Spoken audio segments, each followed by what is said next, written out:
juu ya kichwa chako, mshangilie Jehova. Shangilia yeye zaidi. Haleluya. Haleluya.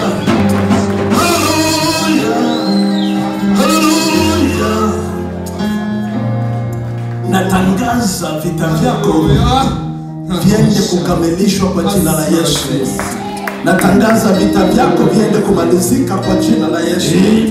Natangaza ulivyovipigana inatosha. Ulioizunguka inatosha. Ulioipitia inatosha. Ulioiona imetosha. Naomba Mungu akugeuze upande mwingine. Naomba Mungu akugeuze upande mwingine. Ulioiona imetosha. Ulioipitia imetosha. Naomba mbingu zikugeuze upande mwingine.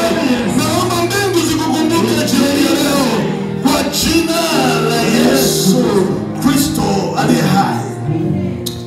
Natangaza hautakufa lakini utaishi. Natangaza hutakufa lakini utaishi. Natangaza utaishi. Nasema utaishi. Kila mpango uliopangwa kinyume chako hautafanyikiwa. Kila kusudi iliyosimama kinyume chako haitafanyikiwa. Natangaza mbingu zikuonekanie. Mbingu zikupe furaha. Mbingu zikupe kicheko. Mbingu zikufanyikishe kwa jina la Yesu Kristo aliye hai. Sifa kwako Jehova. Mighty man of war, Lion of Judah, we bow down and worship you.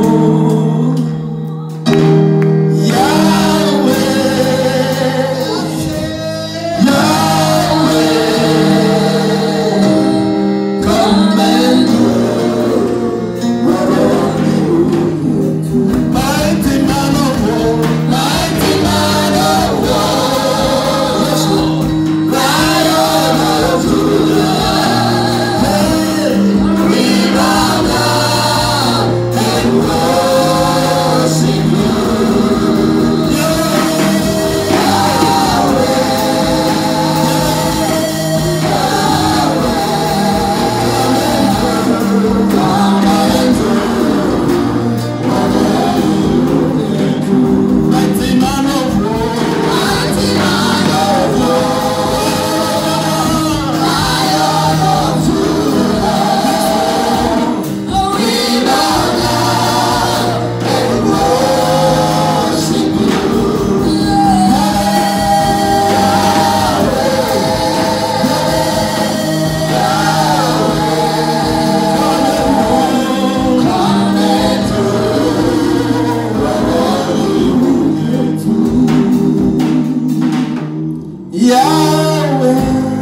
mikono yake ukiwa umeketi, ukiwa umesimama, inua tu mikono yako juu.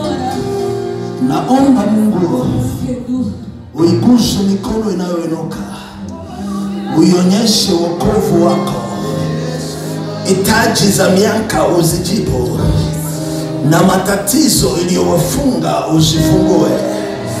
Natangaza kwa uwezo nilio nao, moto uje juu yako na kuchoma yaliyokufunga. Moto wake juu yako na kuteketeza yaliyokuonea. Uwezo wa Mungu uje juu yako. Mamlaka ya Mungu uje juu yako. Uwezo wa Mungu, uwezo wa Mungu, mamlaka ya Mungu uje juu yako sasa. Uwekwe huru milele. Vita vyako viondoke. Moto wa Mungu uhakikishe leo umefunguliwa. Jioni ya neema ya ufungulivu. Vita vyako viwe transferred kwa jina la Yesu. Virudi vilikotoka kwa jina la Yesu. Naamuru moto wa Mungu, naachilia moto, naachilia moto. Moto juu ya maisha yako, moto juu ya familia yako, moto juu ya kazi yako, moto ya Mungu juu ya maisha yako. Moto, moto, moto na iwake juu yako sasa kwa jina la Yesu Kristo. Vipawa vilivyolala ndani yako viamke kwa jina la Yesu Kristo. Kazi zilizokufa ndani yako ziamke kwa jina la Yesu Kristo. Utajiri uliouawa ndani yako uamke kwa jina la Yesu Kristo. Nguvu za Roho Mtakatifu ziwake tena ndani yako kwa jina la Yesu Kristo aliye hai.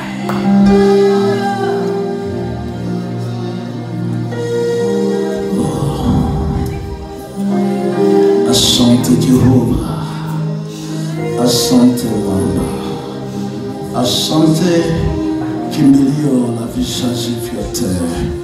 Sifa, utukufu ni wako milele. Liinuliwe jina lako mwamba. Wewe usituacha kuwa mawindo kwa wale wanaotutafuta. Nafsi yetu imeokoka kama ndege katika mtego wa uwindaji. Mtego umevunjika na sisi tumepona. Ahimidiwe Mungu wa milele juu ya maisha yetu milele. Toka sasa mbingu zikupe furaha, mbingu zikupe kicheko, mbingu zikukumbuke. Miaka ya machozi ifutwe, miaka ya maombi bila majibu ifutwe. Mbingu zikujibu, mbingu zikukumbuke.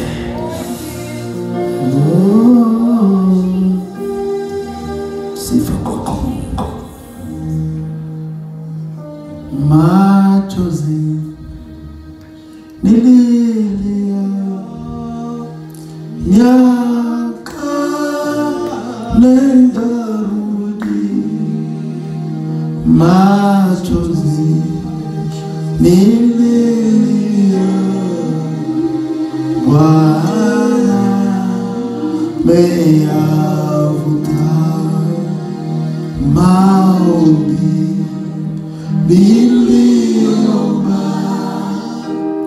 miaka nenda rudi. Maombi niliomba Bwana meyavuta. Kitabu cha Kutoka. Sote tusimame kwa kuheshimu neno la Mungu. Kitabu cha Kutoka sura ya 3 mstari wa 13 kwenda chini. Tutaenda hadi 15. Hapo Musa akamwambia Mungu, sasa nikikwenda Waisraeli na kuwaambia, nikikwendea Waisraeli na kuwaambia, Mungu wa babu zenu amenituma kwenu. Nao wakiniuliza jina lake ni nani, nitawaambia mimi.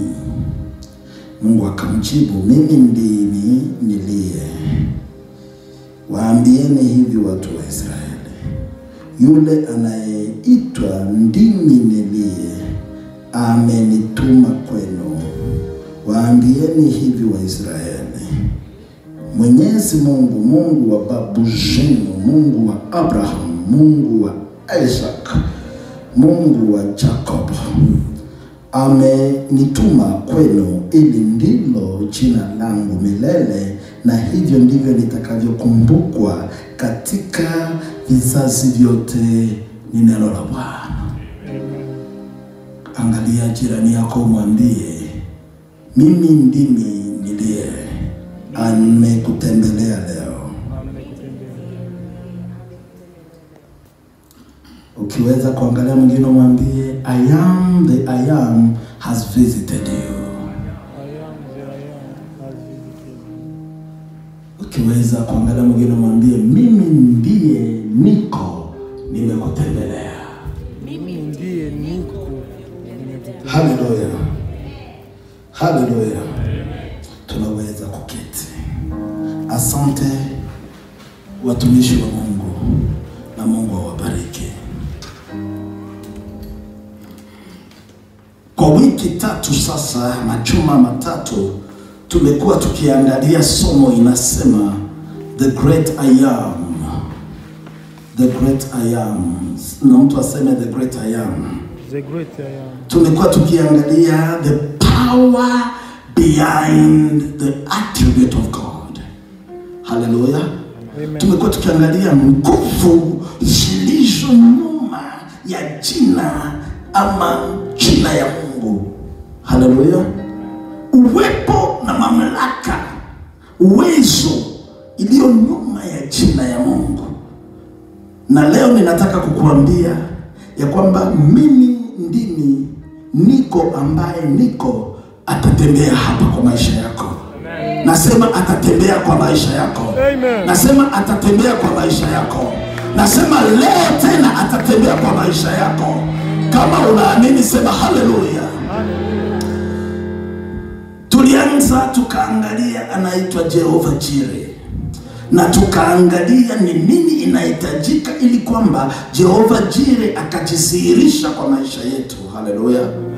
Tukagundua ya kwamba tunaponyenyekea kufuata maagizo, basi Mungu anafungua milango na madirisha ya mbingu. Haleluya.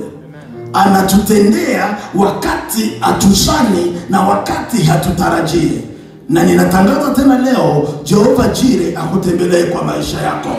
Nasema Jehova Jireh atembee kwa maisha yako. Inamaanisha Mungu atupeaye. Haleluya. Mungu ambaye anaona na anatupea.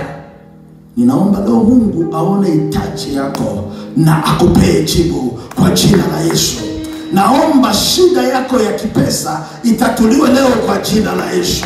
Naomba shida yako ya kifamilia itatuliwe leo kwa jina la Yesu, kwa sababu Jehova Jireh yuko hapa. Tukamaliza kuangalia Jehova Jireh, tukaenda kwa Jehova Sabaoth. Haleluya. Tukagundua ya kwamba Jehova Sabaoth inamaanisha kapiteni wa vita. Haleluya. Haleluya. Inamaanisha Mungu apiganaye. Naomba Mungu akupiganie leo. Nasema Mungu akupiganie leo. Nasema mbingu zikupiganie leo. Mahali popote pale ambapo ulikuwa ukipigana peke yako, naomba mbingu zikupiganie. Biblia yangu inaniambia asubuhi mapema walipokuwa katika hali ya kumngojea, nabii mmoja akasimama akaambia Jehoshafat na wana wa Israeli, usikizeni sauti ya Mungu na nyinyi mtastahishwa, na msikize sauti ya manabii na nyinyi mtafanikiwa. Leo hii Mungu anasema vita si vyenu tena, lakini ni vyake. ataweka adui zenu mikononi mwenu. Na Jehoshafati akaambia kwaya waanze kuimba, na kwaya walipoanza kuimba, Biblia inasema katika kambi ya maadui confusion ikaingia. Natangaza confusion kwa kambi ya maadui zako leo. Natangaza confusion kwa kambi ya waliokuwa wakikupiganisha leo. Natangaza confusion kwa kila yeyote aliyepigana na wewe, kwa sababu Jehova Sabaoth, nasema kwa sababu Jehova Sabaoth anasimama kukupigania. Na Biblia inasema wakaanza kuimba, na nyimbo walikuwa wakiimba walikuwa nasema mshukuruni Bwana kwa kuwa ni mwema. Na wanajibu wanasema kwa maana fadhili zake ni za milele. Pale popote kwa maisha yako ulipoona hasira ya Mungu, naomba uone rehema zake leo. Mahali popote pale ulipoona uzito, naomba rehema za Mungu zije juu yako. Natangaza rehema za Mungu zije juu yako. Haleluya. Biblia inasema hapo adui wakageukiana, wakaanza kupigana wao kwa hao. Natangaza hautapigana tena, kwa sababu watapigana wao kwa wao. Ninakutangazia hautapigana tena. Jehova Sabaoth atawafanya wapigane wao kwa wao. Haleluya. Baba yangu mzazi alikuwa mtu wa huruma sana. Ninataka kukuandaa ili kwamba niende kwa somo yangu ya leo. Baba yangu mzazi ambaye amenizaa alikuwa mtu wa huruma sana. Alikuwa rafiki ya baba yangu wa kiroho sana, na alikuwa mtu wa huruma. Alikuwa anaonea huruma mayatima, na nikamuuliza siku moja, kwa nini unahurumiaga mayatima sana? Akaniambia mimi huwahurumia wajane na mayatima kwa sababu mimi binafsi sikuwahi kumuona baba yangu mzazi. Baba yangu aliwahi kufariki kabla sijawahi kumuona, ambaye ni babu yangu sasa mimi. Na baba anatuambia alilelewa kama yatima maisha yake yote. Kwa hivyo alikuwa na moyo mkuu juu ya mayatima. Na siku moja my cousins wakaja kumwambia ya kwamba mume aliyooa mama yao amewanyang'anya nyumba na kuwafukuza nje. Ikabidi waende kotini, na walipokuwa kotini wakagundua ya kwamba mtu mmoja peke yake ambaye ana ushuhuda wa ukweli, ambaye anajua historia ya hiyo familia, aliyekuwa pamoja na baba yao alipokuwa kali hai, alikuwa ni baba yangu peke yake. Ikabidi koti iandae kumuita baba yangu atestify juu ya wale mayatima. Na walipoanza kujiandaa, the man who married their mother went to a witch doctor, na akaendea mganga. Na alipofika kwa mganga akamwambia, ninaweza kushinda kesi yangu ikiwa tu mtu mmoja ataondolewa dunia hii. Mganga akamwambia, yeyote unayetaka kuondoa duniani anaweza kuondoka kwa madakika. Kwa hivyo akamwambia, nipee jina alafu nikuonyeshe namna vile tunawaondoaka. Na mganga alipopewa jina akasoma inaitwa Nongo. Akasema okay. Akamwambia saweka hapa, ninataka kukuonyesha vile tunawaondoaka. Akaweka kioo mbele yake. Hii ushuhuda sio ya mtu mwingine, ni ushuhuda ya walioenda kwa mganga peke yao wakitupea.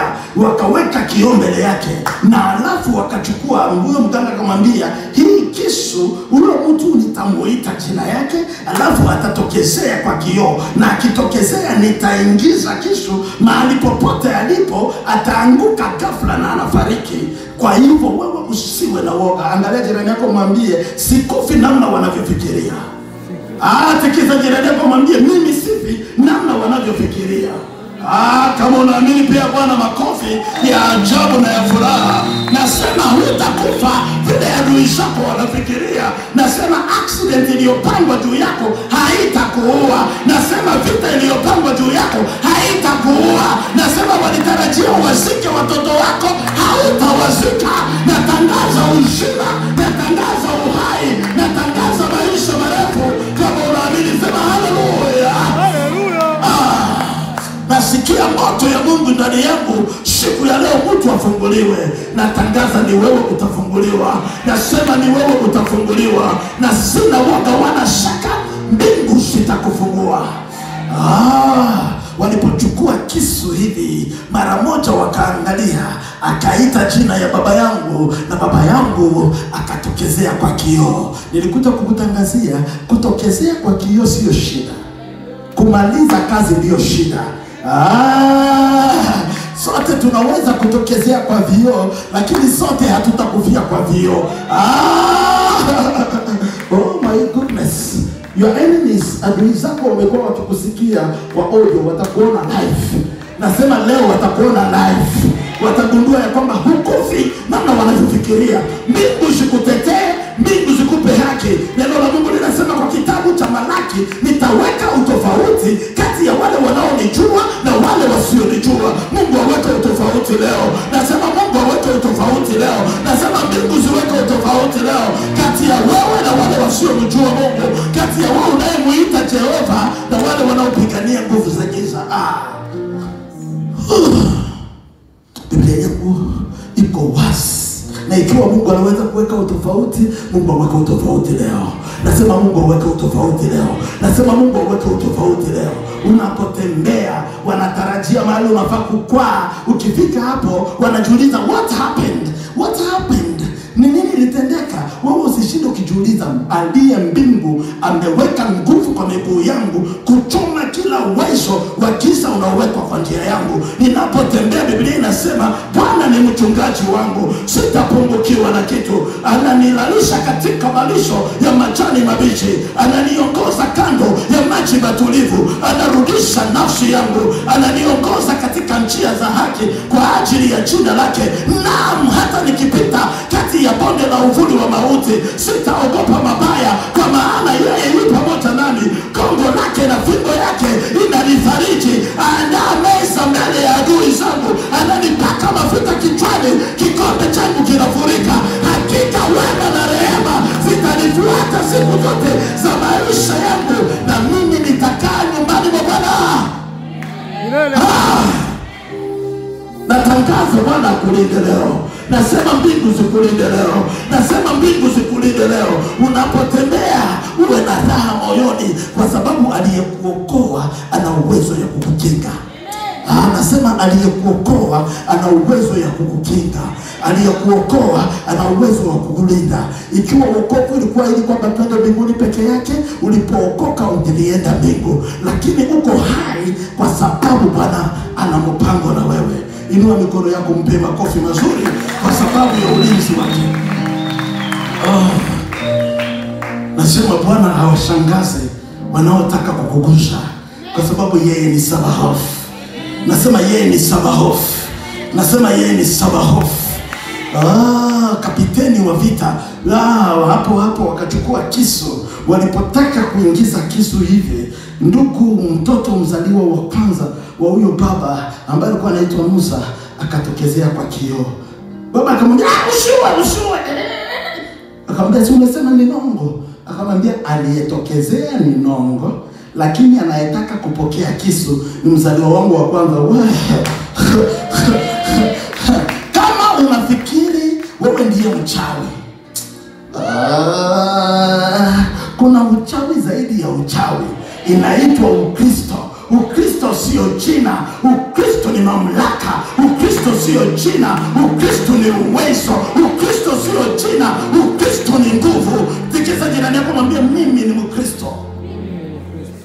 Sema kama unaamini, sema mimi ni Mkristo. Jina Mkristo inatosha. Wakati unajua wewe ni nani, vita vyako si vita tena, vita vyako ni vita vya Mungu. Natangaza Mungu apigane, wewe ukiangalia. Natangaza Mungu apigane, wewe ukishangilia. Natangaza Mungu apigane, wewe ukisifu. Haleluya. Akajaribu ya pili akitaka kuingiza, mtoto wake tena akatokezea. Akajaribu ya tatu akitaka kuingiza, mtoto wake akatokezea. Akasema acha tujaribu kumuita, tumuulize swali. Akamuita, akamuuliza, unafanya kwa nini wewe hutaki kufa? Kimzee kikamwangalia, kimwambia, kijaribu ya tatu kwa kioo, kijaribu ya tatu wewe ndio utakufa. Haleluya. Mganga akamwambia, mimi sitaki kufa. Wewe ndio utafuta huyo mtu. Huyo mtu ni mrogi wa nguvu. Mganga akamwambia, mimi siko tayari kufa. Huyo mtu huyo ameroga kabla tuanze kuroga. I'm not talking to somebody. Jesus Christ finished your wash. You have to celebrate. Yesu alimaliza msalabani, yako ni kushangilia. Kumbe kibaba kibaba kinabeba bagi yake kinatoka tu kazini au kiko tu hapo. Babangu alikuwa na zoezi moja. Kuna nyumba zingine hata kuwa najua maneno lakini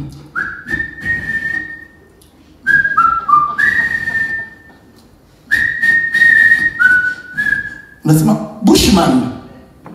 Huyu Bushman mwenye anaenda na wisho kwa barabara ni nani? Ajui maneno lakini anajua kuna nyimbo inasema look and live, my brother live. Look to Jesus now and live. Ajui maneno kwa tu. Na kisha inakataa kuingia huko. Natangaza unaposifu Mungu ageuze sifa zako kuwa ukingo wako. Natangaza unapoenda kusifu usioni ya leo Mungu ageuze sifa zako kuwa ukingo wa maisha yako, wakutafute wakukose. Natangaza Jehova Sabaoth akupiganie. Nasema Jehova Sabaoth akupiganie.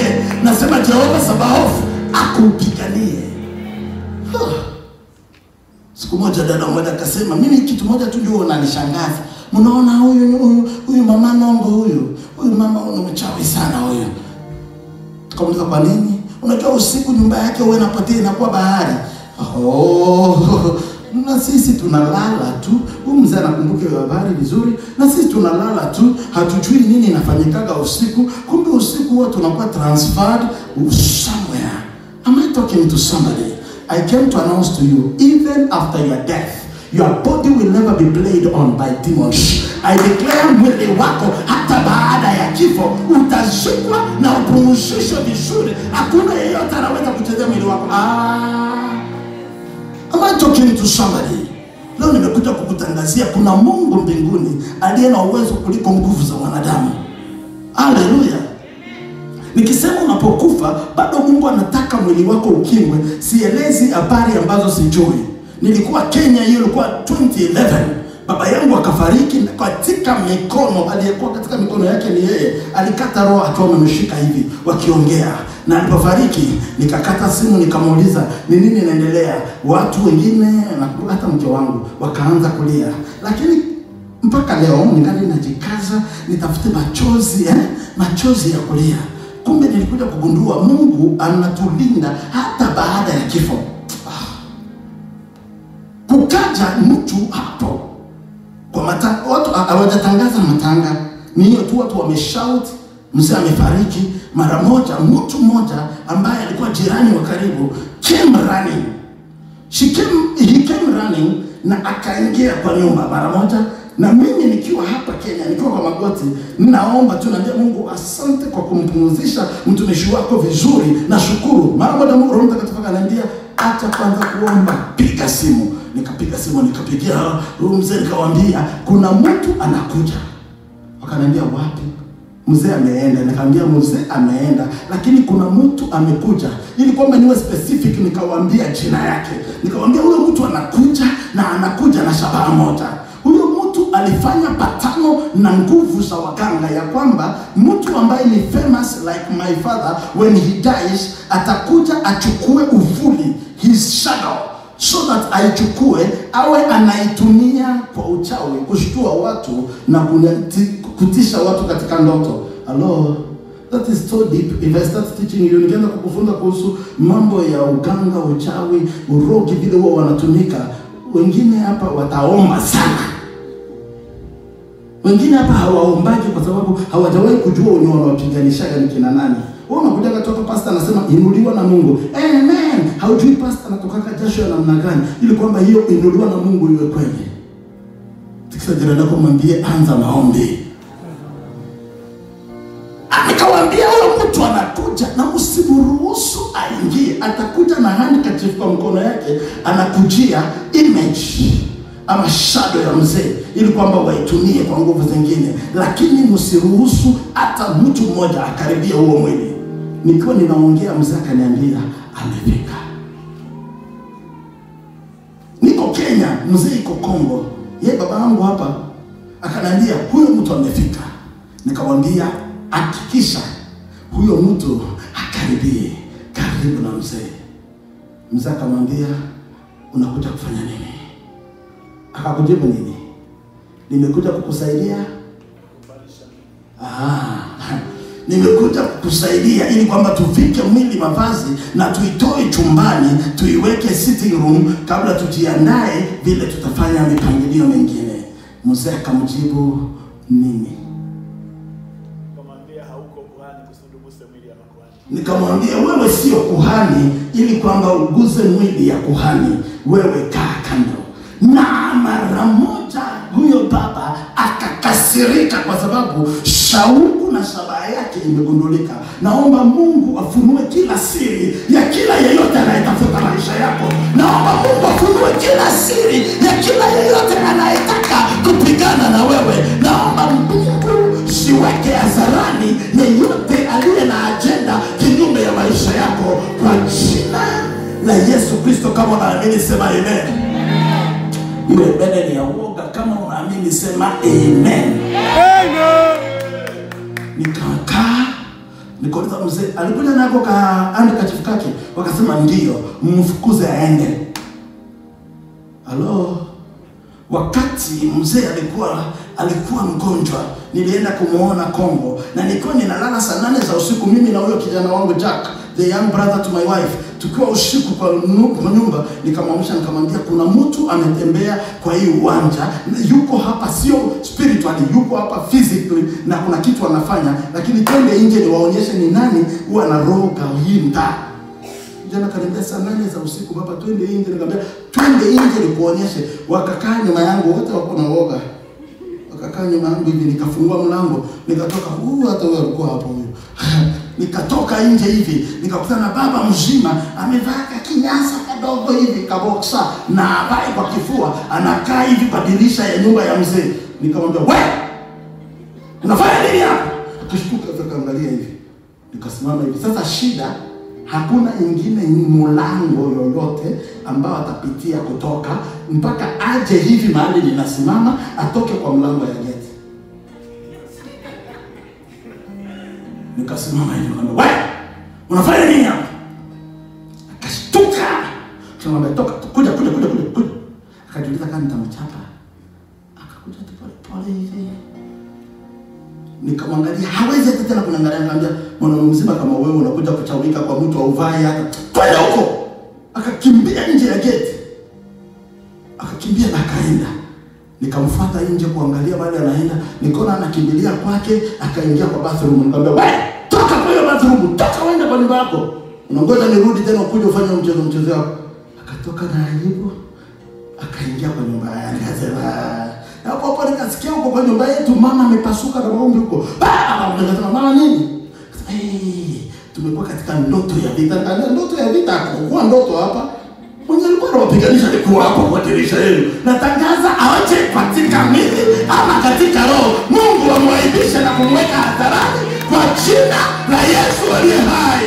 Nasema leo Mungu aweke adui zako hadharani kwa jina la Yesu. Kila anayetawika juu ya maisha yako, Mungu aweke nje kwa jina la Yesu. Jehova Sabaoth ni Mungu wa vita. Yeye hashindwi na hatawahi kushindwa. Tena leo hatashindwa, atakupigania. Nasema atakupigania. Leo hatashindwa, atakupigania. Mungu akaniambia, "Action, mwaka wa kujaribu umeisha. Mwaka wa matokeo umeanza." Nasema mwaka wa kujaribu umeisha. Mwaka wa matokeo umeanza. Kama nimewahi kuwa na moto, hii ndio moto ndogo kwa maisha yangu. Kila siku nitapanda moto zaidi ya hiyo yenye utaona jana. Kwa sababu huu ni mwaka wa matokeo. Mungu atafanya vitu ambavyo ni vya kipekee, ambavyo haviwezi kupimwa wala kushauriwa na mwanadamu. Mungu aanze kwa maisha yako leo. Nasema Mungu aanze na wewe leo. Nasema Mungu aanze na wewe leo. Nasema Mungu aanze kukutendea leo. Kama unaamini sema haleluya. Jambo wakaniuliza, "Mzuri tuaje?" Nikamwambia, "Hiyo si wake shida. Mbingu zitafanya kitu." Siku moja tulikuwa kwa kwaya tukiimba pamoja na huyu dada, tunaimba hapo. Huyu dada alikuwa mwenzangu wa kwaya. Ni vizuri kuwa kwa kwaya. Mungu akupatie neema ya kuwa kwa kwaya.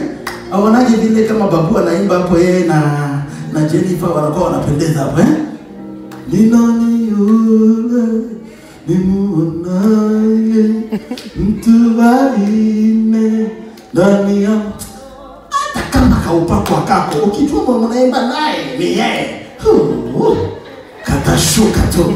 Alo Sikiza mtabogo mwambie sikiza vizuri. Zaidi mwambie wao kina Alex yao muone sasa nyinyi mnanipotezea muda nyinyi. Hii upako yote ninaachilia mnaniangalia angalia. Mungu awape wake. Ema. Mnapoteza muda. Amazi furahia kuona vile watoto wa Mungu wanaendelea vizuri. Na nyinyi mshikana huko. Mnakaa tu hapo unajua shida ya wakaka wa kanisani. Mungu ataonekania madada zetu. Ataonekania. Alipokuleta kwa hii kanisa ilikuwa ni jibu ya dada fulani. Ulipokuja tu hapo wewe ilikuwa kikei laki kiko Mungu ataonekana. Mungu ataonekana wapi? Ameonekana wao ni jibu. Wewe anza tu kuchukua. Israeli anasema kei laki ndio amesema ni kama yeye ameoa.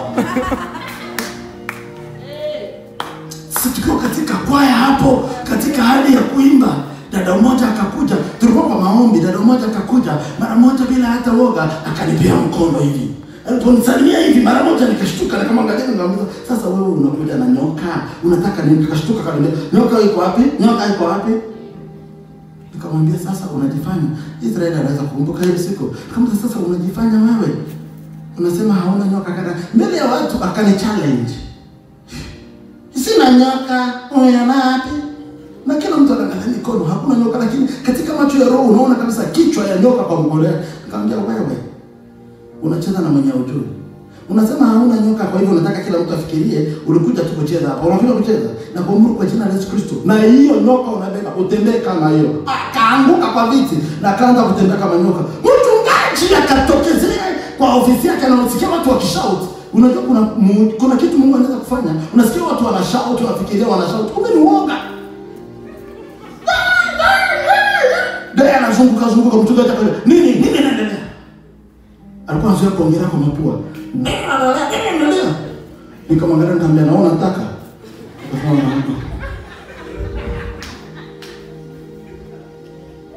Alafu mzee mmoja wa kanisa rafiki ya baba sana akaja kwa Mungu akasema, "Ndio, tuendelee kuomba.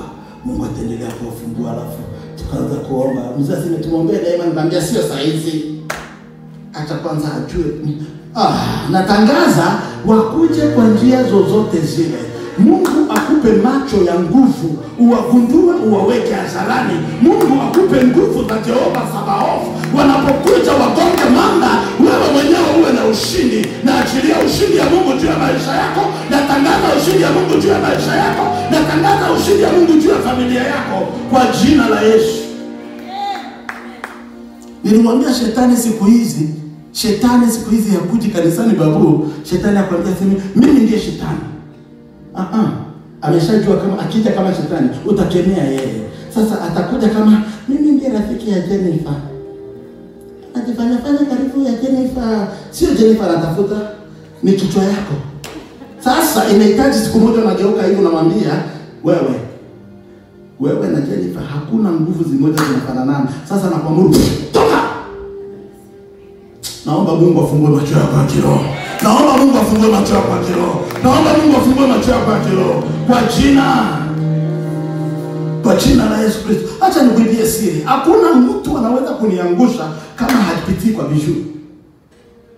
Atakuja tu karibu ya biju, akupatia kwanza kakitenge. Baada ya kakitenge akuletee kamiwani. Kisha akwambia nataka kuomba na papa. Unamwambia kuomba na papa, hiyo haina shida. Omba tu. Kesho iko tunataka mafungo na papa. Kesho iko tunataka mkesha na papa. Kesho yake wewe. Natangaza Mungu aweke hadharani kwa jina la Yesu. Naomba Mungu aweke hadharani kwa jina la Yesu. Mungu akuvike nguvu leo. Nasema Mungu akuvike nguvu leo. Nasema Mungu akuvike nguvu leo. Nasema Jehova Sabaoth apigane vita vyako leo. Akupatie mamlaka ya kujua nani anakuja hivi na anakuja na sababu gani kwa jina. Nasema kwa jina. Mungu awashe moto juu yako. Nasema Mungu awashe moto juu yako. Unatembea hivi njiani, mtu anakukuta tu Siku moja nilikuwa hivyo Ngong, nataka kupita Barclays, nasikia mtu kwa nini nini, nikamwambia usiogope, nakuaga tu hivyo, nakuaga hivyo. Tukikutana na nguvu zibaya, kuna kwaga namna vile zinagonganaga bila kuongea. Kama Yesu na Yohana walijuanaga kwa tumbo, hata roho zinajuanaga. Naomba kila roho inayokupiganisha ikujue leo ya kwamba tunaweka juu yako alama ya ushindi. Huwezi tena kushindwa, huwezi tena kupigwa, huwezi tena kushushwa. Kusa uso wako, seme Mungu niweke alama ya ushindi. Mupee Bwana makofi ya mzuri. Nasema Mungu akuweke alama ya ushindi. Unapotembea kila anakuangalia, anaona huyu ni mpakaliwa. Sio unapigana na vitu vingine havieleweki ni nini. Mungu akuweke nguvu leo kwa jina, kwa jina. Haleluya, haleluya, haleluya. Nasema haleluya, nasema haleluya. Leo nimekuja na kitu moja tu kukutangazia. Mungu tunayemtumikia sio mzalimu. Mungu tunayemtumikia sio Mungu mufu. Mungu tunayemtumikia sio Mungu kiziwi. Mungu tunayemtumikia sio kipofu. Mungu tunayemtumikia sio bubu. Mungu tunayemtumikia sio mlemavu. Atakufanyia muujiza ambao utashangaza kila mtu kwa maisha yako, kwa jina la Yesu Kristo. Tuko katika mkutano siku nyingine. Huyu baba alikuwa katika wale waandalizi wa mkutano wa Pokongo. Niko nafanya mkutano ya wiki moja ya nguvu sana. Mama mmoja hapo yuko na kayamba. Unajua kayamba? Anapiga kayamba vizuri sana kwa mkutano. Anaichapa. Huyo mama anazunguka vizuri, anazunguka, anakuja na anaenda hivi. Lakini mimi ni katika hali ya kutaka kuhubiri. Naimbisha nyimbo inasema, jeshi lijapopangwa kupigana nami, moyo wangu hautaogopa. Vita vingelijipanga kutokeza, moyo wangu hautaogopa. Katika hali ya kuimba naona watu walio huku mbele wako na moto, shambra, wanaruka. Lakini watu wenye wako nyuma ya huyo mama ninaimba na nguvu, nataka kuhubiri. Watu wako wananiangalia hivi. Nikajiuliza nini naendelea? Halafu nikasema wacha nishuke niende kwa huo mkutano wa nyuma, niwaamushe, niwaulize nini mbaya. Nikitaka kwenda hivi, huyo mama na kayamba yake ananiendea hivi. Nataka rudi huko, anarudi hivi.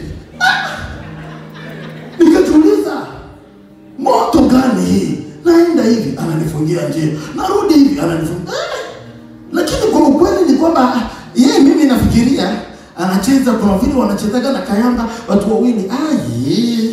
Holy Spirit akaniambia huyu ndiye kizuizo ya baraka hapa nyuma. Hakuna hata mtu mmoja atabarikiwa kwa hii mkutano hapa nyuma.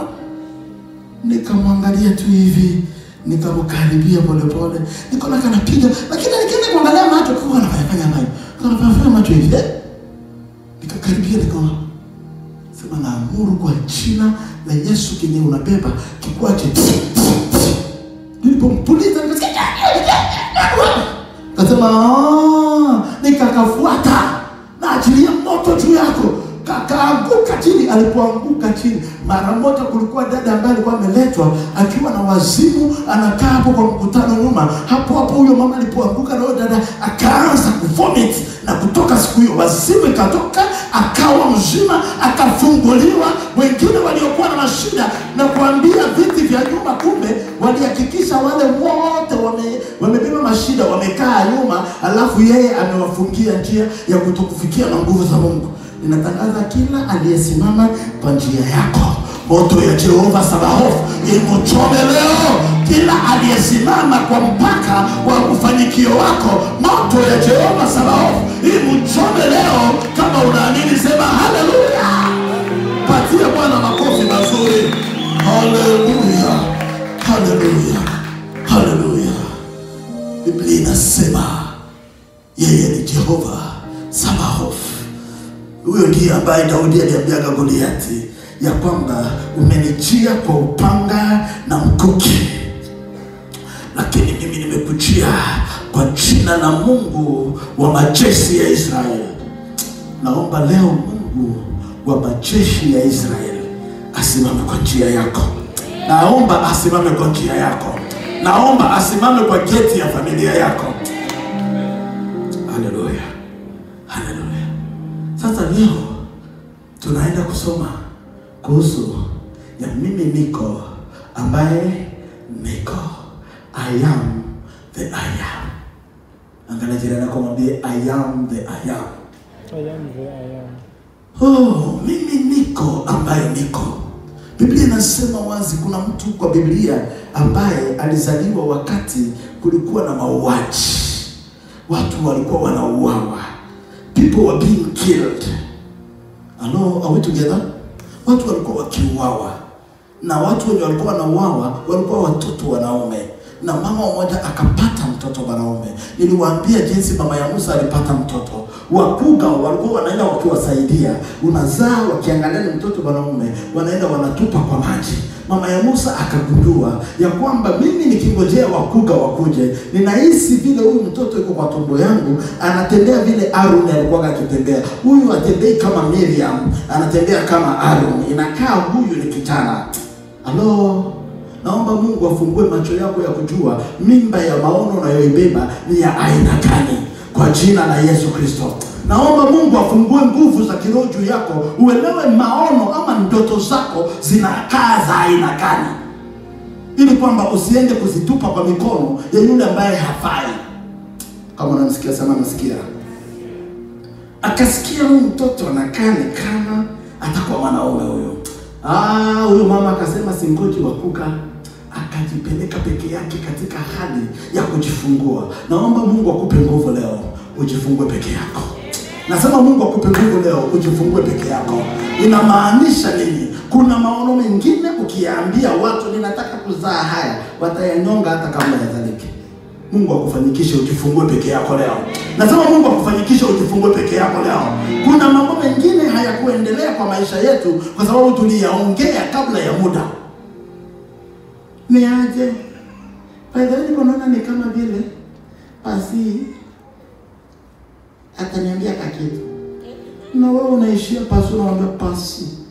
Ukisema kakitu tutakosana. Tunashangaa kesho yake pasi ameshakuwa mpole. Unajiuliza hii upole umetoka wapi? Odiamo, sina wewe pekee yako ulisema pasi atakwambia kakitu. Na mtu akakuja kaambia pasi asiseme kakitu. Pasi wewe mwenyewe na wewe mtu anaweza atakuja mwambie Bwana anasema usiseme kakitu. Kumbe huyo mtu hataki nikwambie kakitu. Wewe mwenyewe umekataa kuzaa huduma. Wewe mwenyewe umekataa kuzaa maono yako. Leo naomba Mungu akupe nguvu. Hiyo mimba ya maono ulio nayo uizae peke yako kwa jina la Yesu Kristo aliye hai. Mungu akuweke nguvu, usingojee wakuga. Unakuwa watu wengi wako na shida. Nimetoka kanisani kwa nini? Pastor hakuniambia hata asante. Asante kwa ni baraka zako ni zangu. Sini, okay, nikimaliza kuhubiri hapa, nilikuambia ukuje niambie asante. Usiponiambia asante, nitaenda niambia Mungu asante, kwa sababu wewe ndio utanilipa. Hello. Niko naongea na mtu. Kuna vitu kwa maisha yako ni sharti ujifunze kujizalisha. Ujifunze kujifungua. Kuna vitu vingine ni vya samani, ukijifungua na vipo na hivi vitamalizika. Hello. Niliwaambia siku moja hapa ya kwamba Yusufu alikuwa na hasira sana. Hasira za Yusufu zilikuwa ni wewe mke tu ambiwe sasa nika na mimba. Kuna mimba? Hata nilikuwa Uganda tujuzi hapa. Toka nikuja nilikuwa taona mimba. Umetoa wapi? Roho Mtakatifu.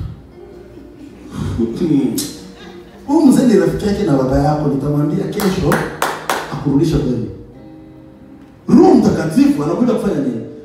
Maria Yesu katika na mimba ya nani? Ya Roho Mtakatifu. Unaanza cheza na mimi. Nipe kwa story ilianza aje. Kuna kibala kilikuja kikanitokeza kinaniambia usiogope. Na ukajitia moyo. Ndio. Nikamuuliza itakuaje? Ayushu hakikuguguza. Hata hakikunikaribia.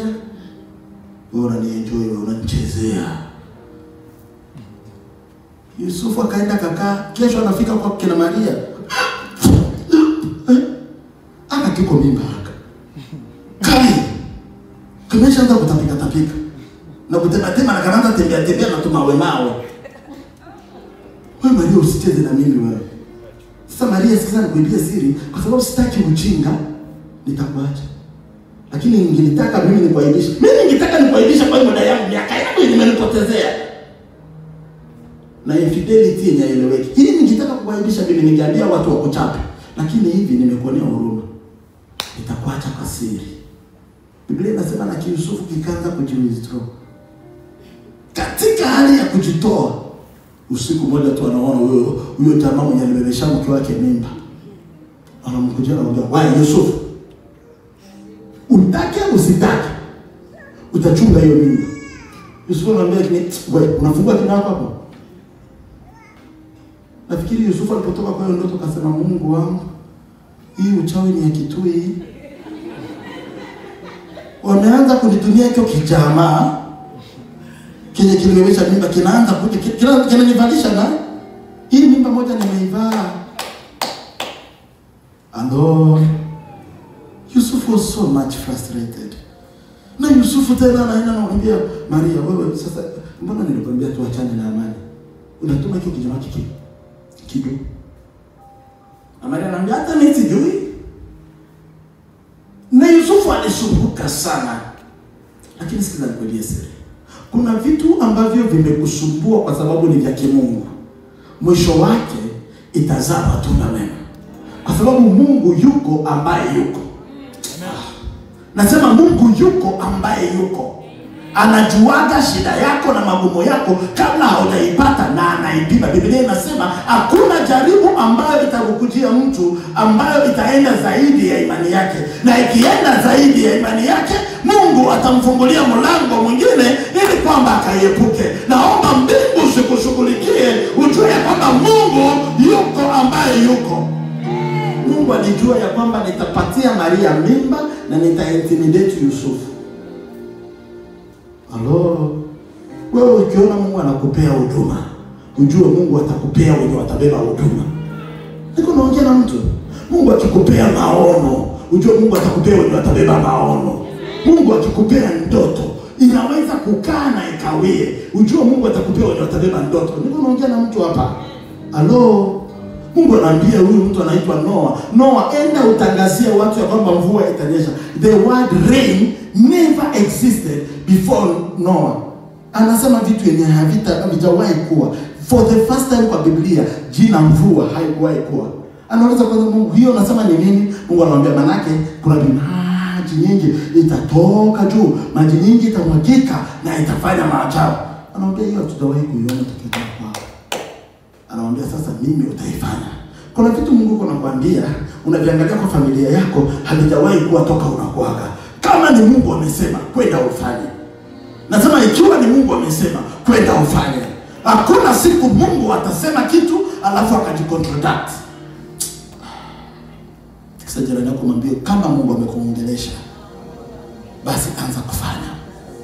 Patia Jehova makofi mazuri. Niko ambaye niko alijua ya kwamba Noah atasema neno mvua na siku moja mvua itakuja, kwa sababu yeye ndiye nguvu ya maji. Haleluya. Alijua ya kwamba Maria atabeba mimba na Yusufu ataichunga, na nitahakikisha Yusufu ajue ya kwamba Maria kwa mimba, lakini hakuna siku atamjua mpaka huyo mtoto azaliwe. Niko ambaye niko. Naomba Mungu akufanyie mpango ambao utaipitia. Uzuri ni kwamba Mungu hawezi kukuambia nimefanya mpango. Atakwambia tu anza safari.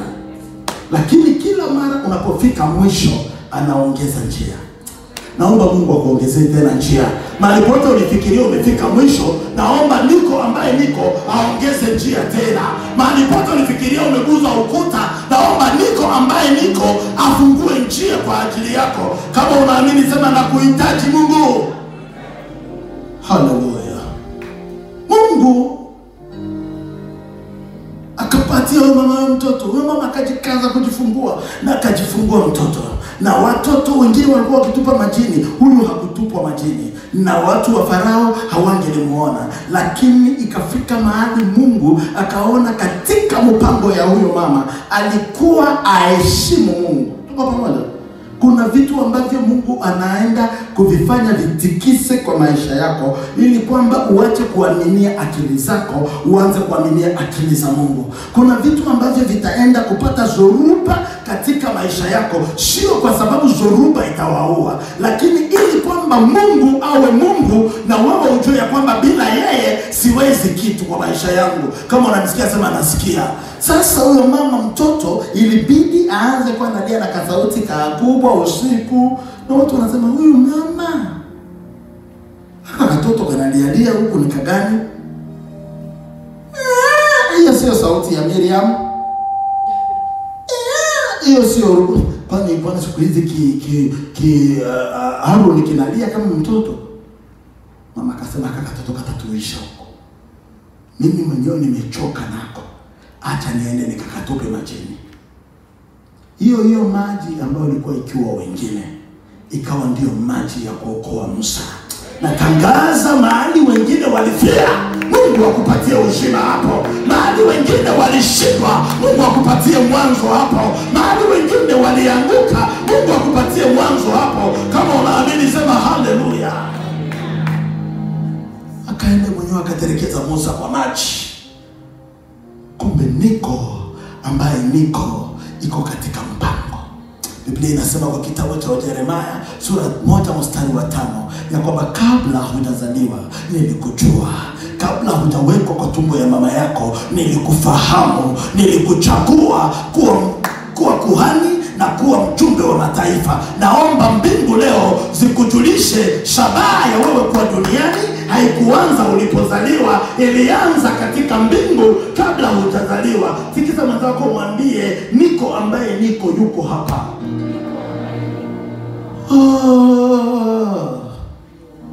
Haleluya. Kumbe Mungu yuko katika mipango yake.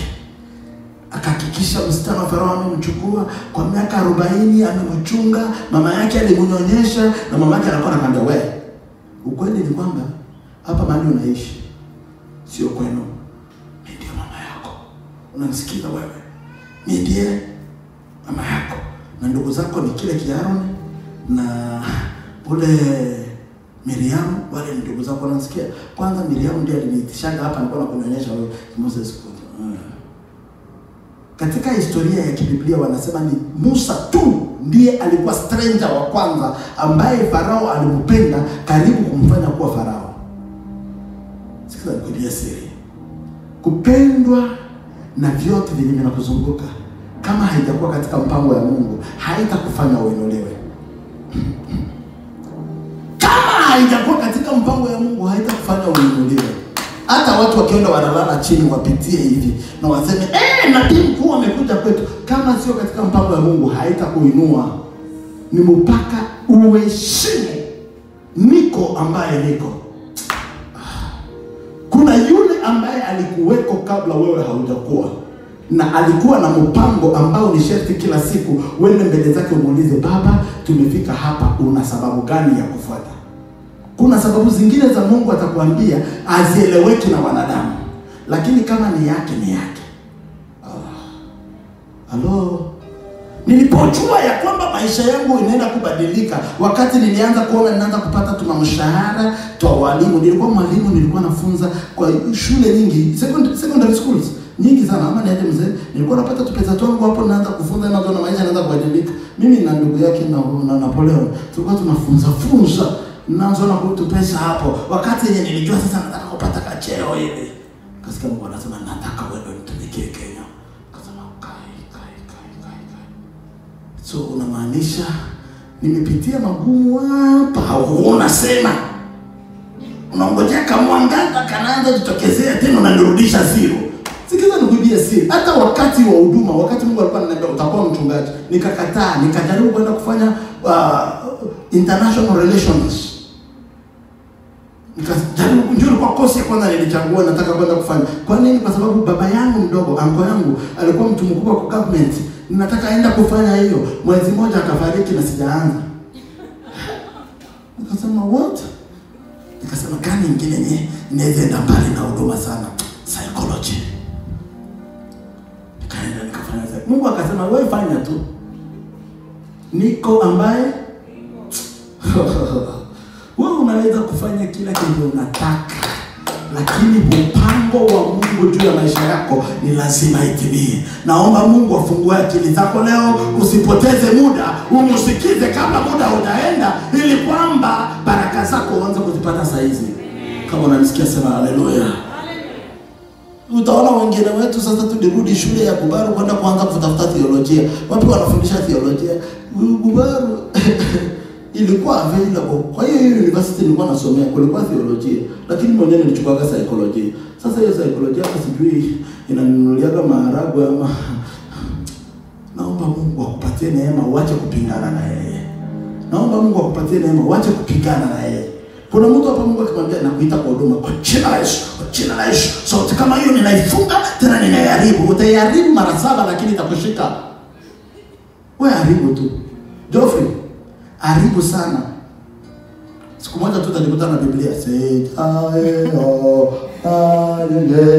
Bwana Yesu anasema na anaanza.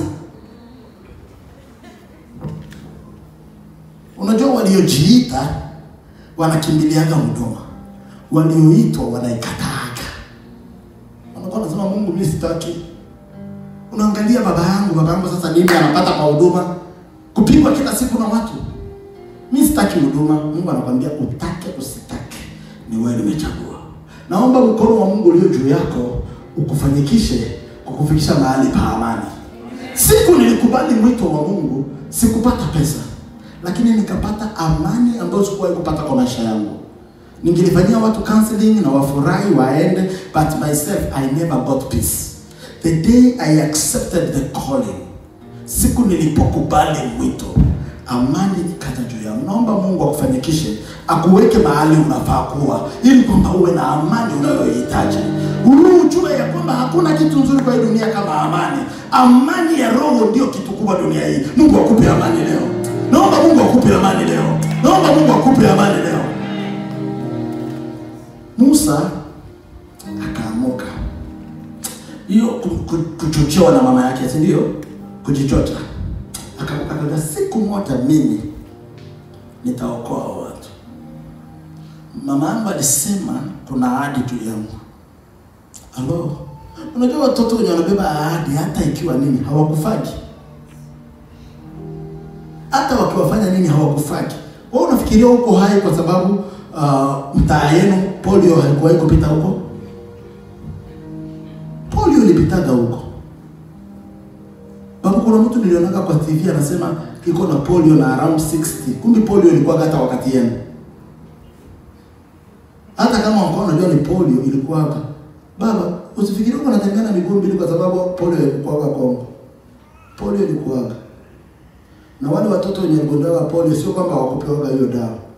Walipewa lakini wakapooza.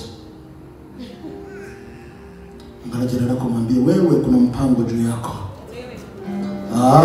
Kama haukukufanga ukiwa mdogo, natangaza hata leo hautakufa. Kama hawakukumalizaga ukiwa mdogo, hata leo hawatakumaliza. Niko ambaye yuko apigane juu ya maisha yako, akukinge na kukufunika na kukulinda vizuri kwa jina la Yesu Kristo.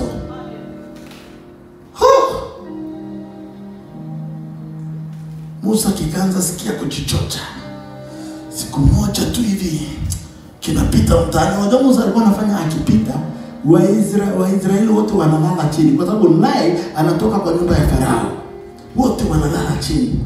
Musa anapita hivi. Wanakuuliza nenda kwa huyo mama yangu mnyonyeshaji. Watu wote wanalala chini. Wewe utacheza na mtoto ambaye atakuwa Farao? Watu wote wanalala chini. Musa kilikuwa na sifa sana. Kipita hivi. Siku moja nitakufunza kuhusu alivyoviacha Musa kwa ajili ya Mungu. Kuna vitu ambavyo ni 14 nitakufunza siku moja ambavyo Musa aliacha ili kwamba akatii Mungu. Utagundua ya kwamba inabidi utii Mungu kwa maisha yako. Alo, kuna vitu, kuna hata wengine hapa wanakataa kusikiza sauti ya Mungu na sio kwamba wako na kitu. Nilikwambia kuna mtu unakutana na mwambia mimi siwezani mafungo, nikifanya mafungo hata ya asubuhi mpaka saa 6 nasikia kama tumbo yote nakatika. ukimwambia kula, anakula malenge. Sasa unajiuliza, ni umenaje na kufanya unakataa kufanya mafungo kweli? Kuna wengine wako na ushona mbuzi inakaa mbuzi kwa friji. Pako kifungua na kuangalia hivi. Lakini wanaziacha huko wanaenda kwa magoti. Wanalilia, sikiza tunaenda kumwambia, sikiza Mungu wewe. Haleluya. Ungali unaongelea kwa neno hawajaisikia. Nilikwambia Kongo kuna watu ambao hawaombaki kwa sababu wanampenda Mungu. Wanaombaka kwa sababu asipoomba risasi inaweza tokezea mahali popote pale nitamuua tu. So andiko yenye inaheshimiwa Kongo ni uwe tayari kwa sababu haujui muda wala saa. Unaweza tusi mtu kisha anakuambia M23 wanakuja wanasema Mungu nisamehe kwa matusi kwa sababu sijui risasi inaweza kutokea wapi. Lakini wewe unalala tu, unaamuka, unaiona kawaida. Tunaweza nione mikono yetu tushangilie Jehova kwa ajili ya amani ya hii nchi. Hii nchi kuwa na amani, kwa neema ya Mungu, shangilia yeye vizuri. Na ndio kwa maana ninaomba Mungu aendelee kutupea amani na sisi tumtumikie kwa ukweli. Tuache na distraction. Kuna injili zingine hapa tunahubiri kwa sababu hatujashtuliwa. Na kutangazia wewe Mungu anasema na wewe utainuliwa. Mimi ile ninaona kweli. Naona watu wawili wakilia. Sasa kama kulikuwa matanga, si watu wawili watalia. Ndio ni nani na nani? Anti na anko. Ndio. Walikuwa wanalilia nini sasa kama wewe ni nabii? Unatushinda kutuliza nini? Sitaambia unabii na utoke. Hiyo mchezo wanaifanya Kenya kwa sababu hawajashtuliwa. Aenda cheze na maji. Ninaona kwani watu walikuwa wanalia nilikuua wewe. Usiniue baba. Unabii inaisha. Unaona watu wakilia kwani walikuwa wanalia nikikuchinja wewe au usinichinje baba. Na unabii inaishia hapo. Naomba Mungu akupatie neema, umtumikie hata kama umebarikiwa. Umtumikie hata kama una vyote. Umtumikie hata kama una afya. Kama unanisikia sema haleluya. So nitakufunza siku moja nikwambie vitu Musa aliacha ili kwamba akatii sauti ya Mungu. Kuna vitu vingi ambavyo aliacha, moja hapo aliacha kiti ya uongozi. Haleluya. Musa sasa katika hali yake ya kujichocha, anapita huko, anaangalia, siku moja akaona Misri anamchapa Mwisraeli. Kitu Musa hasijue ni kwamba juu yake kuna roho moja ambao Musa akikuchapa hata hii inaweza geuka ya mio. Iko na nguvu zingine za kipekee. Musa anaenda anamwambia, wewe unajua mimi nilikuwa na zoezi ya mikono yangu mimi action. Ndugu zangu wanaweza kushuhudia, nikiokota hata jiwe hivi nitupe tu hivi kwa hata kama ni kuku, hiyo haitaishi, inakufa. Nikiokota hivi, siku moja dada yangu mwingine hapo ambaye Alfred anafuata anataka kusema sijui nini, nikamtupia mawe hivi, nikamgonga tu hapa na mguu ikavunjika. Mama kaniita kaniambia, unachezaga na mikono yako kwa sababu haujui kazi ya mikono yako, utakuja kuua mtu wewe. Hiyo mikono sio ya vita hiyo. Hiyo ni mikono ya huduma. Akamwambia niombee. Kutoka hapo nikaanza kuelewa kumbe wakati Mungu anapokuchagua kuna vitu vya kipekee unabeba. Naomba Mungu akujulishe nguvu zako zinalala wapi. Nasema Mungu akujulishe nguvu zako zinalala wapi. Niliwaambia mwanamke huyo wa Agano Jipya, huyo alikuwa anaitwa mwanamke Samaritan woman. Nguvu zake zilikuwa kuwaokoa wanaume, shetani akaitumia vibaya kuwaangusha wanaume. Tuko pamoja. Mungu akufungue leo nguvu unazozibeba za kiroho, zitumike mahali zinafaa kutumika kwa jina la Yesu Kristo. Nguvu unazozibeba za kiroho zisitumiwe na shetani, zitumiwe na Mungu. Zitumike mahali kunahitajika huduma kwa jina la Yesu Kristo. Musa akagusa tu yule Misri hivi. Kumgusa tu hivi. Sijakufanya kitu. Hujanifanya kitu, nimeshakufa. Nikuone. Musa kaangalia hivi. Akaambia Mwisraeli, kuja. Nisaidie tufunike. Wakafunika kwa mchanga. Alipomaliza kufunika kwa mchanga, Musa kikarudi kwa nyumba yao. Kikakaa huko, kikasema, hii ni nini? Nilijaribu kuokoa mmoja tu hivi. Amekufa. Siku ya pili anataka kupita, anakutana sasa ni Mwisraeli na Mwisraeli wanapigana. Musa anakuja anaambia, ndugu zangu, mimi sitawaguza. Mikono yangu ikuguza watu wanakufa. Ndugu zangu, mwache kupigana jamani. Hapo wakakaambia, wewe nani aliyekufanya mfalme na muamuzi juu yetu? Sasa akasema, hakuna kwa uamuzi ama ufalme. Nimemwambia, unataka kutuua vile uliua Misri? Wa Misri wakauliza, aliua nani? Misri. Musa. Alo. Musa mbio. Kisha baada ya miaka 40 ile image ile picha iko kwa maisha ya Musa. Anasikia kisauti kinamtokezea kwa kijiti. Nataka nikwambie kwa nini kwa kijiti. Tuko pamoja? Sauti kinatokezea kwa vijiti vinavyowaka lakini haviungui. Sauti kinatokezea hapo kinamwambia, Musa, nataka kukutuma kwenda kuokoa wangu Waisraeli kutoka katika nchi ya Misri. Musa akasema, hiyo sauti ya wewe mwenye niliuaga inaanza nirudisha huko sasa. Shindwa wewe. Hiyo sasa roho ya mauti inaanza niita. Kwani kabisa mauti ina nguvu. Baada ya miaka 40 inaniita uniende kuokoa. Kama nilishindwa kuokoa mmoja, niokoe Waisraeli. Na waweza aje? Ndio wewe na mimi. Tuko na woga kwa sababu tulijua kajaribu siku moja tukashindwa. Sasa ukisikia sauti ya Mungu, nataka ufanye sio mimi.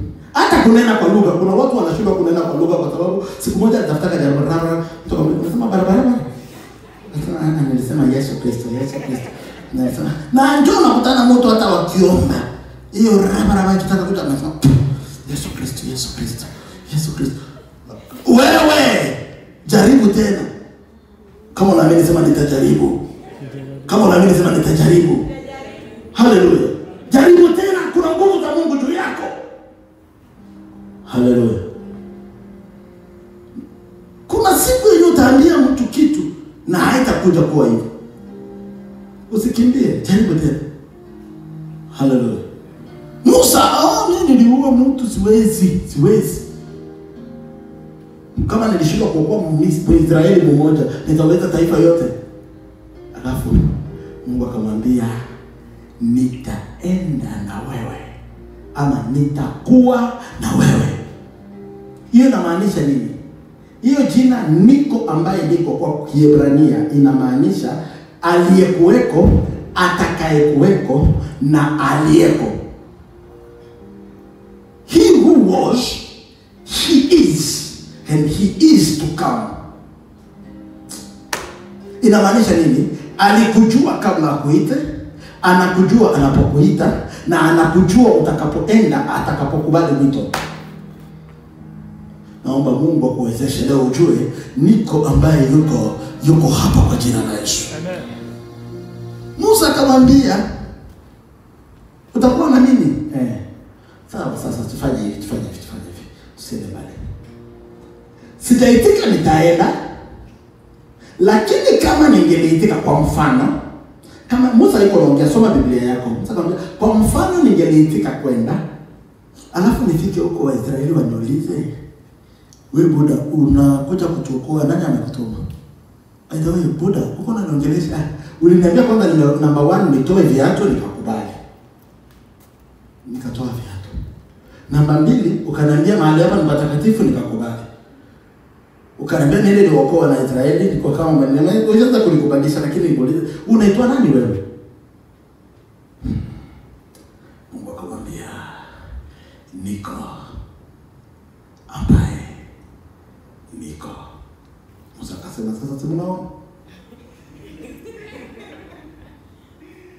mwanaume mzima kama mimi, niko na miaka 80, unakuja kunichezea iti niko ambaye niko.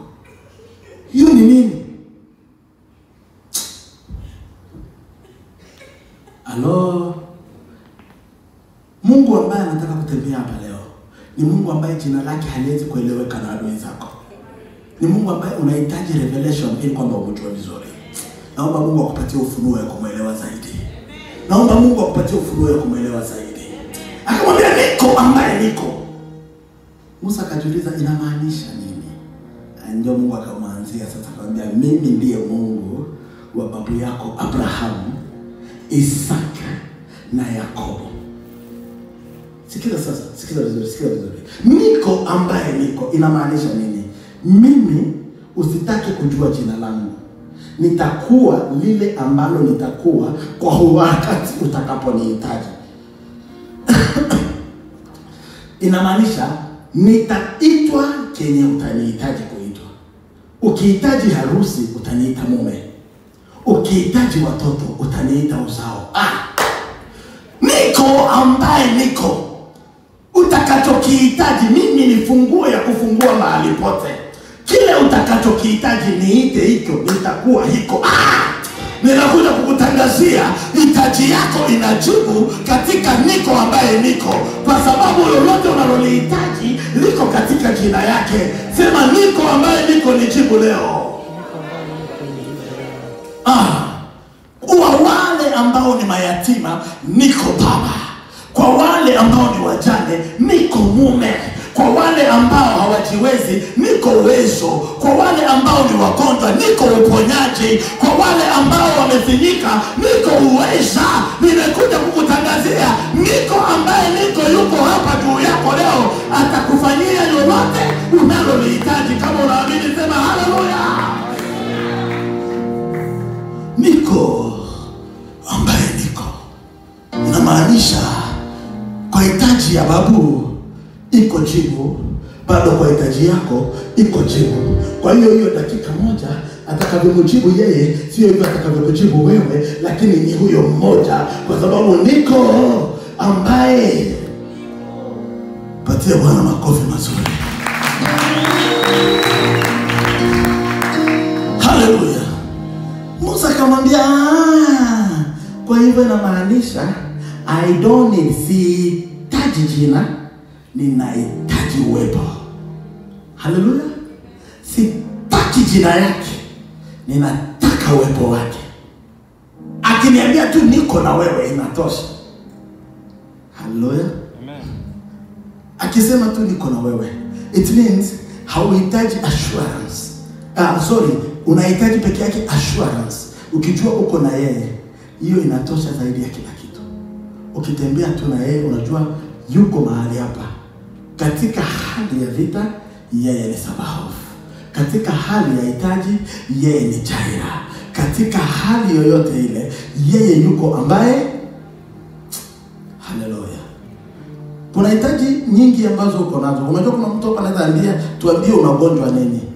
Anakuambia ninagonjwa hiyo ugonjwa ya hapa na pale. Manake anasikiaga kichwa inaumia hapa, anasikia kama hii kichwa itaanguka, alafu anasikia hapa chini ya mguu kuna umaga, na anasikia hapa hivi kwa mgongo kuna kama anasikia hapa hivi kwa tumbo kila siku, anasikia hivi kwa kifua, anasikia kakoto hapa hivi. Huyo mtu ukimsikiza hata kwambia hata kucha, kuna siku nakutaka kucha zangu zimetoka, tena zingine ana ugonjwa ya hapa na pale.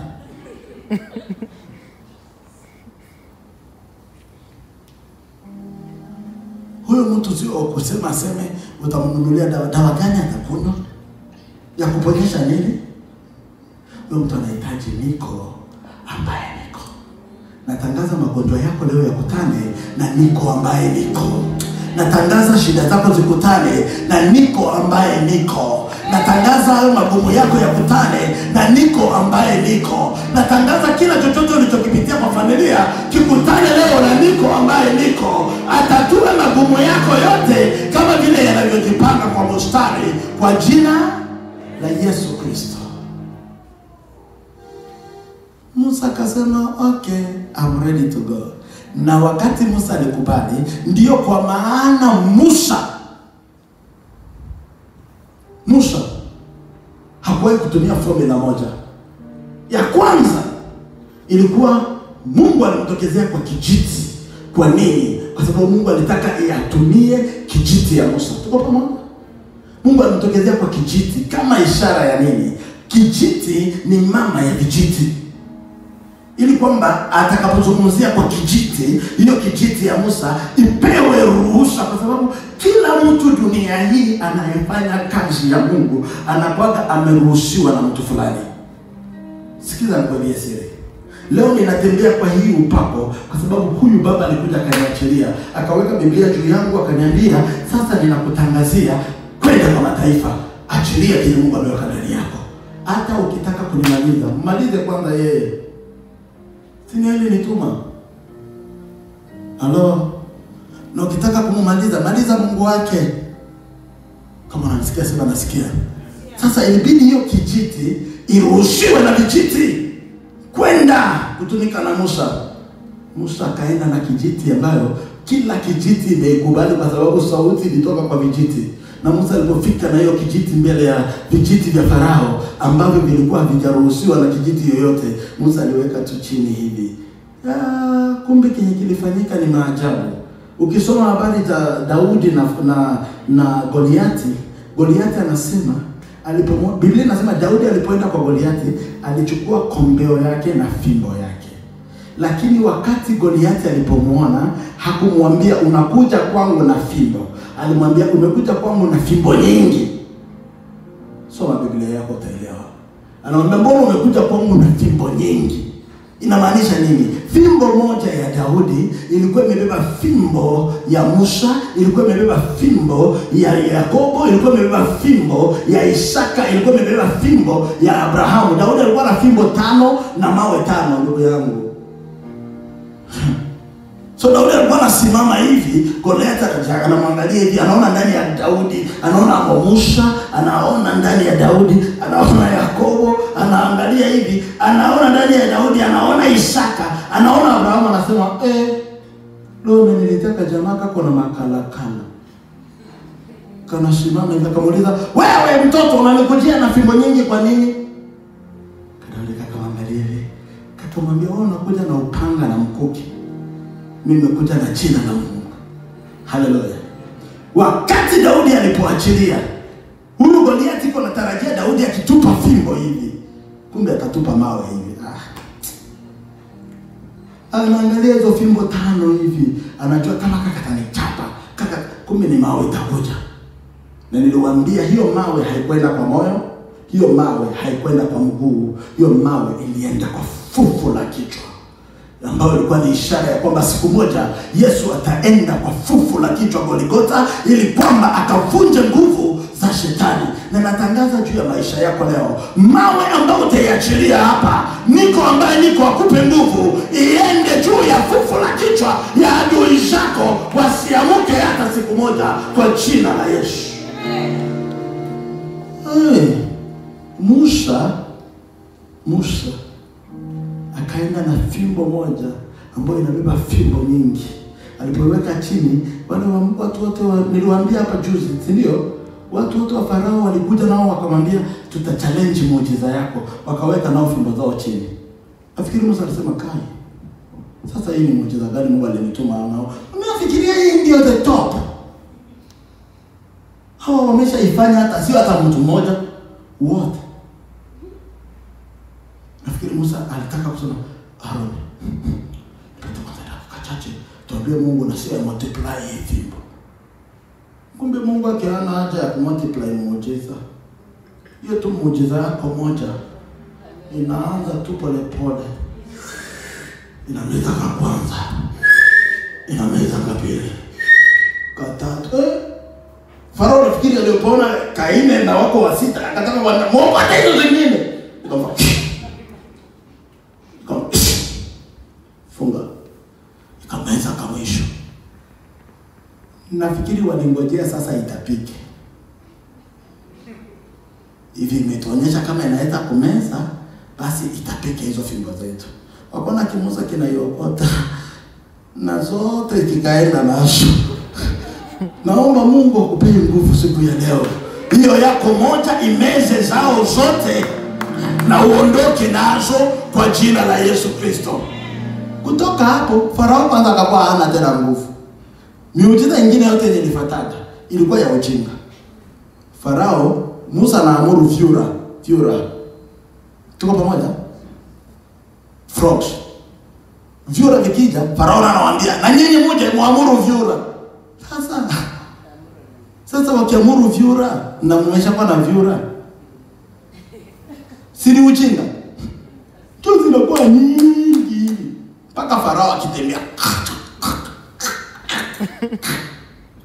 Farao anaona Musa ndio.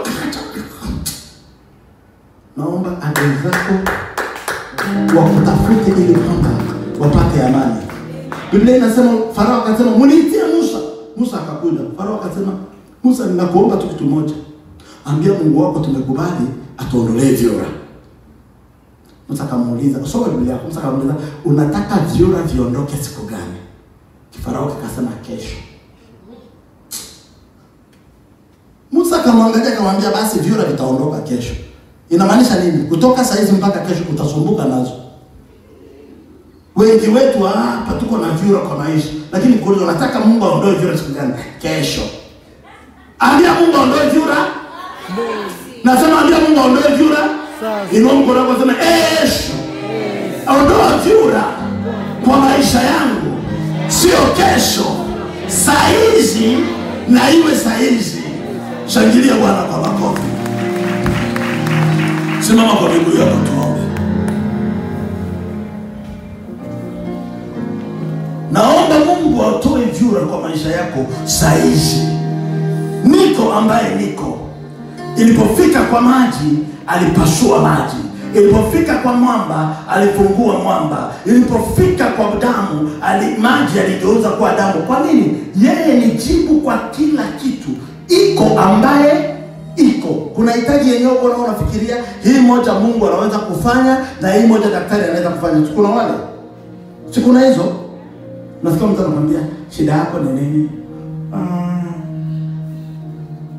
Niko na shida ya, akisema kansa, anamwambia hiyo enda ufanyie kimo na Mungu atakuponya.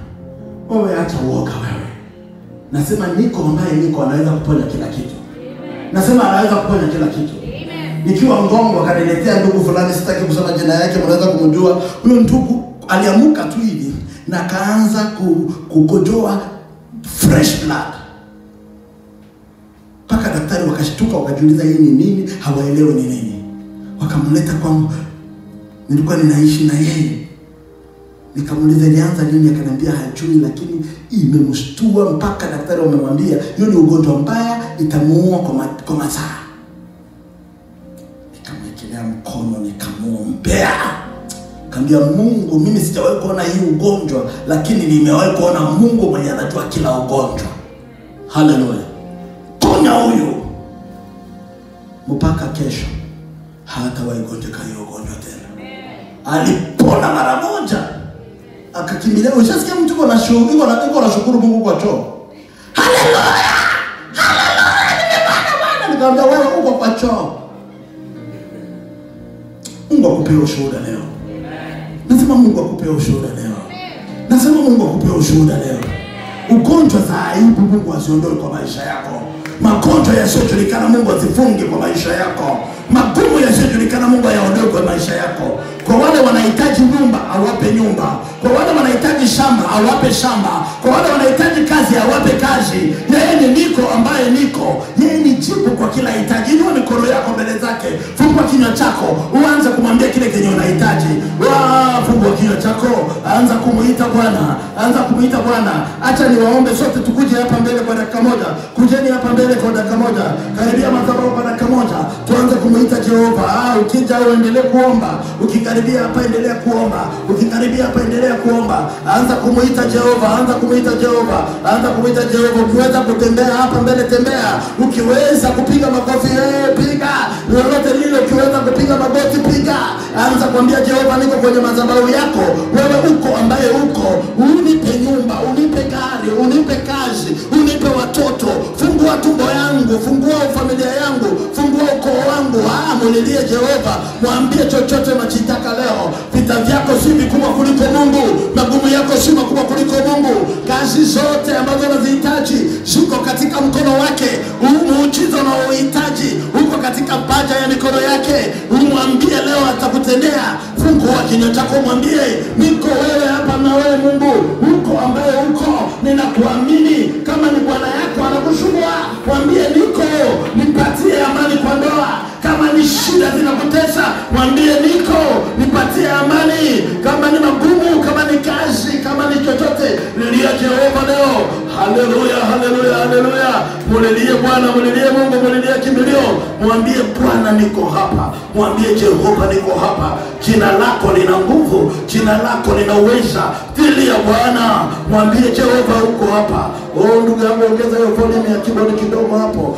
Alafu watu wa Mungu wamulilie Jehova. Rabanda rabashaka rababando reto shekre boshabamanda reto kabanta rabande kereto shea ratoshe donda rababando keto shika ramanda yadadato shika yadadara proyande ketoshe manto rebabando rekranto zei bakadato shika.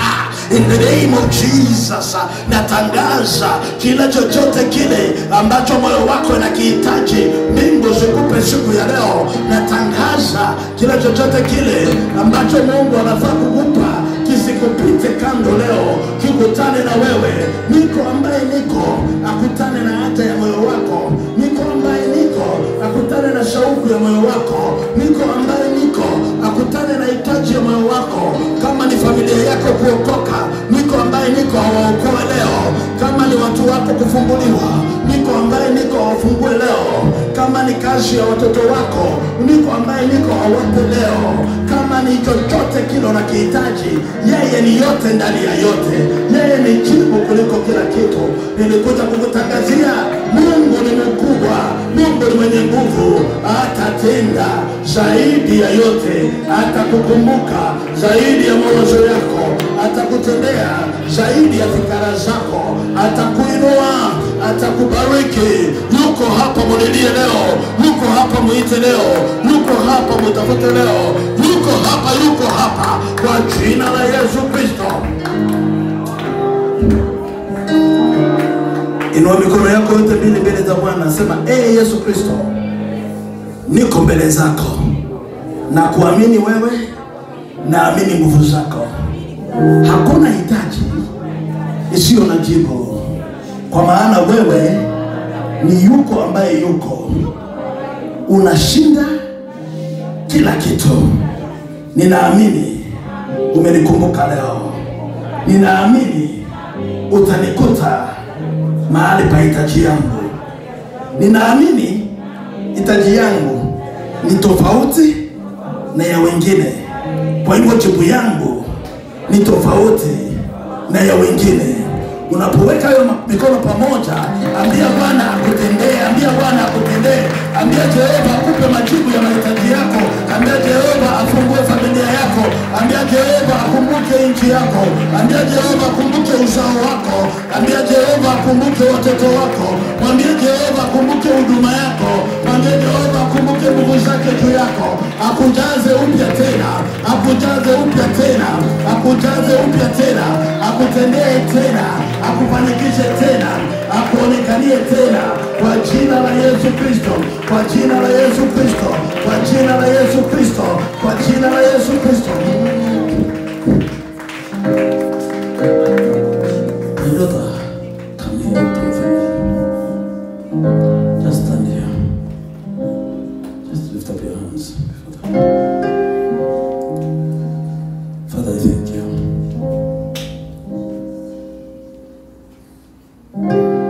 You remember your people anytime you visit them. Remember this one tonight. Let your Shekinah glory come upon her now.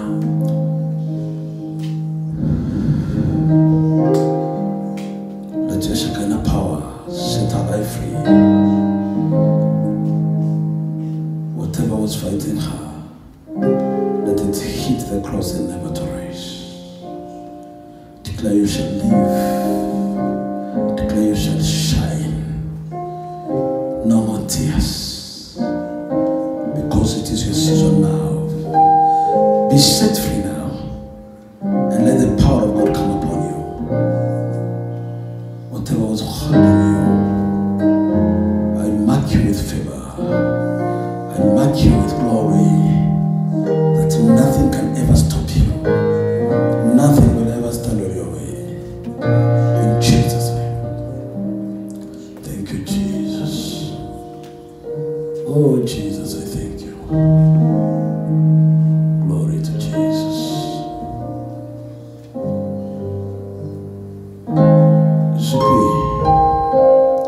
Zipporah, come here.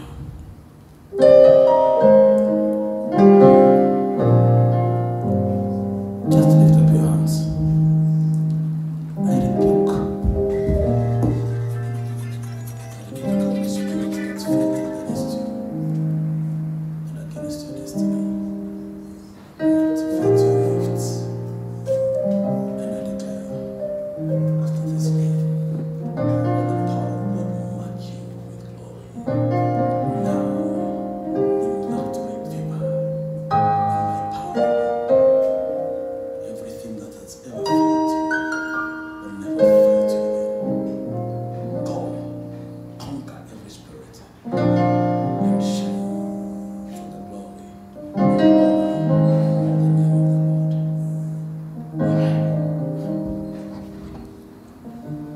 Inua mikono yako tu mbele za Mungu kwa dakika moja. Inua mikono yako. Jehova, ninaomba ya kwamba wakumbuke wana wako leo, na iliyo mema juu ya maisha yao uitende. Waliokosa amani uwape amani, waliofinyika uwafungue, walionewa na roho ya umasikini uifukuze, na waliokosa nguvu uwape nguvu, wale walioshushwa uwainue tena, na wale waliohitaji wajibu. Daktari, come here. Daktari, come here.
Father, we thank you. Different answers are coming upon our lives. Kuna majibu tofauti ambayo yanaachiliwa juu ya maisha yetu leo. Kila mtu kufuatana na haja ya moyo wake, Mungu anajibu leo. Kila mtu kufuatana na haja ya moyo wake, Mungu anajibu leo. Hii wiki ambayo tunaenda kuanza, iwe wiki ya ushuhuda. Umalize mwezi wa 8 ukiwa na ushuhuda. Uanze mwezi wa 9 ukiwa na ushuhuda. Hey, haleluya, haleluya, haleluya. Baba, nakushukuru kwa sababu umejibu maombi yetu. Nakushukuru kwa sababu uko hapa. Nakushukuru kwa sababu umetusikia. Nakushukuru kwa sababu hawa hawatakuwa wa kawaida tena kutoka siku ya leo. Tunakushangilia kwa majibu ya maombi yetu. Tunakushangilia zaidi kwa kutukubali na kwa kutujibu. Kwa jina la Yesu Kristo tunaomba. Amen. God bless you. I say God bless you.